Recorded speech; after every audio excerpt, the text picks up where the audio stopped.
चंदन गछिया कटाइले पिढ़ई बनाइले हो। चंदन गछिया कटाइले पिढ़ई बनाइले हो। ताही पिढ़ई बैठी ले महादेवा डमरू बजाइले हो। ताही पिढ़ई बैठी ले महादेवा डमरू बजाइले हो। काई देखी हंसिला काई देखी कलसवानु हो।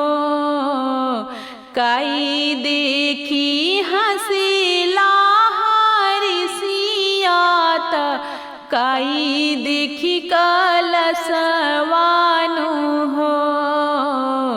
काई देखी हंसी ले महादेवा डमरू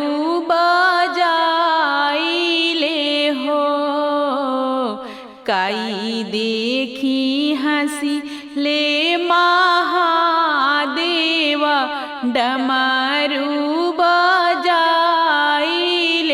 हो। जटा देखी हंसिला हरिसियात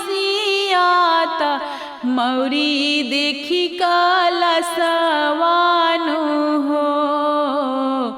जटा देखी हंसिला हरिसियात मौरी देखी कलसवानु हो। गौरा देखी हंसी ले महादेवा डमरू बजाइले हो। गौरा देखी हंसी ले महादेवा डमरू बजाइले हो। काई देखी बिहसिला नगावात काई देखी डमरुआनु हो। काई देखी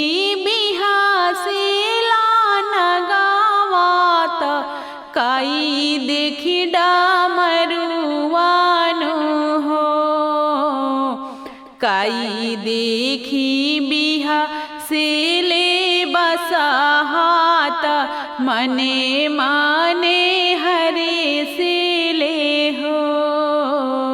काई देखी बिहा से ले बसहात मने माने बिहा से रूपा देखी बिहसिला नगावात भावा देखी डमरुनु हो। रूपा देखी बिहसिला नगावात भावा देखी डमरुनु हो। जोड़ी देखी बिहा से ले बसहात मने माने हरे से ले हो। जोड़ी देखी बिहा से ले बसहात मने माने हरे से ले हो।